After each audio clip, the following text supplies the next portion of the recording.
Hello, Gin Schwimmer here. Welcome to today's vlog. As I've been doing the past few days, I want to cite some polls and then on to today's subject. As I've been doing, I'm citing from Rasmussen and Trafalgar because of their exceptionally strong track records in predicting presidential elections, especially in 2016, when so many polls, almost every poll, got the results wrong, sometimes by a very large amount.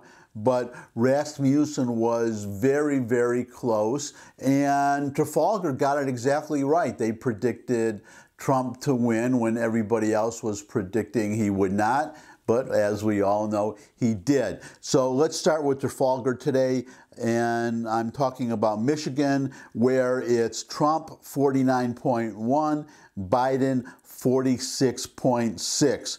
So if Trafalgar is as good in 2020 as they were in 2016, I would say that Trump is on pretty safe ground in Michigan in this election. I think it would also bode well for John James, the Republican senatorial candidate, which is especially important because control of the Senate is hanging on a knife's edge. I guess I should put in now the full disclosure. I'm a conservative, so I'm going at this from a conservative viewpoint. Keep that into consideration when I talk about these polls and other things. But it looks like it's good for John James, and that's important for the Senate because the race for controlling the Senate is on a knife edge.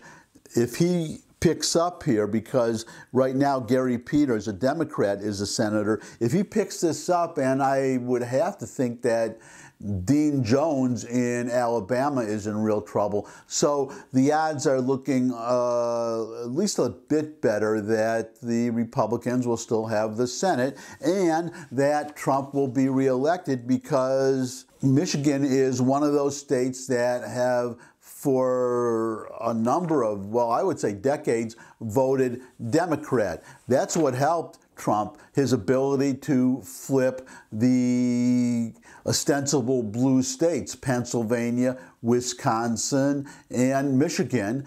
He may even have a shot at Minnesota today. We know that, or we can think that possibly, because Biden is spending a lot of time these last, I think he's there today or he'll be there tomorrow, but if he's so safe in Minnesota, then why is he taking time to campaign there? So that's my 2 cents. Oh no, it's not my 2 cents worth. It is on Trafalgar, but let me just give you Rasmussen here.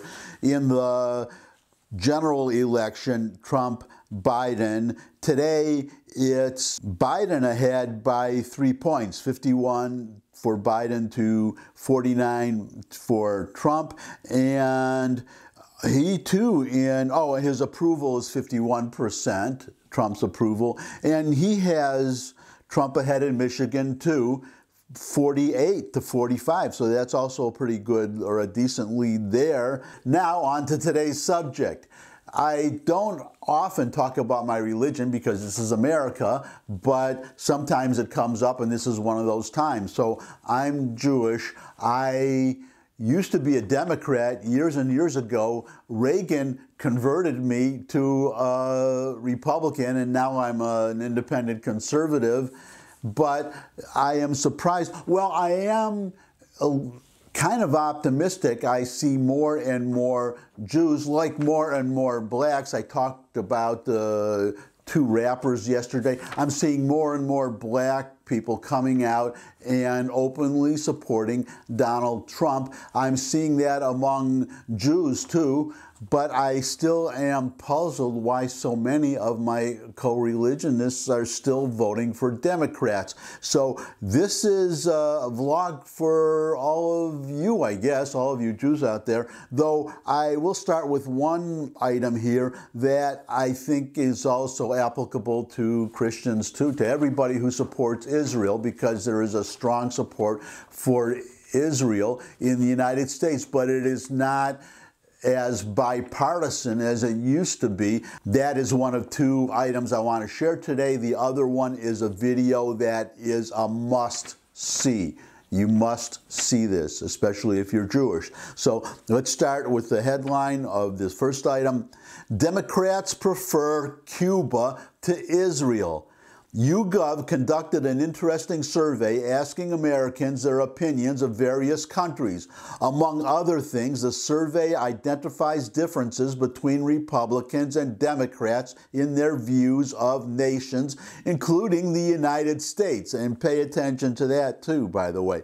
This you'll see in a second. Two things jump out at an observer. The first is the party's radically different opinions of Israel. 69% of Republicans, but only 36% of Democrats have a positive view of Israel. In fact, Democrats prefer Cuba, which scores 39% positive with them, but only 16% with Republicans. So you see that significant difference there. But now, pay attention to this. This is interesting. The second notable fact, and you pay attention, this one surprised me. The second notable fact is that Democrats are more likely to have a positive opinion of France, 71%, than the United States, 68%.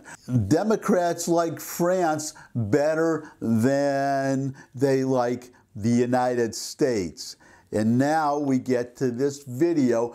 Just watch this video. It's from, well, you've been seeing the riots in Philadelphia. So you had Black Lives Matter rioting and some obvious Jews, because one of them was wearing a yarmulke, I think. Anyways, they were there observing, and just watch you Jewish Democrats, and see what you are voting for if you vote for Democrats.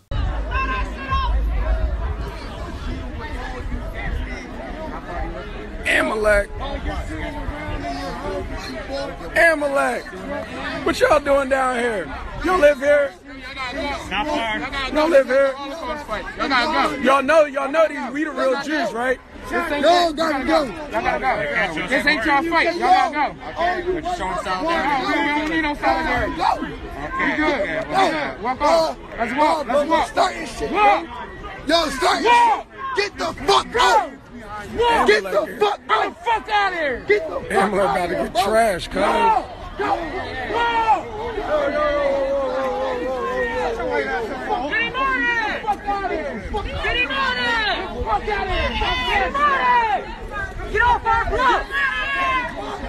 Philly waking up. Revelation 2:9, the synagogue of Satan. I would hope that would send a message to somebody. I really can't put it any plainer than that video does. If you're a Jew and you vote for a Democrat, heck, if you're anybody and you vote for a Democrat and you don't like anti-Semitism, well, if you vote for a Democrat, that's exactly what you're voting for. You saw it in the video. Never mind anti-Semite, in my opinion, Ilhan Omar, who is on, not only in the House, not only overwhelmingly reelected by her district, but she's on the Foreign Relations Committee in the House. Compare that to Steve King, who was, he's made some kind of remark. I don't remember if it was anti-Semitic or if it was racist. In any case, he was removed from all of his committee assignments and he lost his primary. I can't, just the difference is so stark these days between Republicans and Democrats regarding Israel, regarding anti-Semitism. I see the gap growing even wider. So to my fellow Jews, for God's sakes, wake up. And I guess that's it for today. Thanks for spending time with me. As always, I really appreciate it. I would appreciate it also if you give me a thumbs up if you like this video. Share it with anybody you think would also like the video. Got any comments? Comment section below the video where you can put questions, suggestions for future topics. You could subscribe. I love getting subscribers. You could also pay a visit to my music channel where I put up my original music. You might like some of the songs. Putting a link to that in the description. But most of all, come back and see me again. I look forward to seeing all of you again. And until I do see all of you again, maybe with a few friends, bye.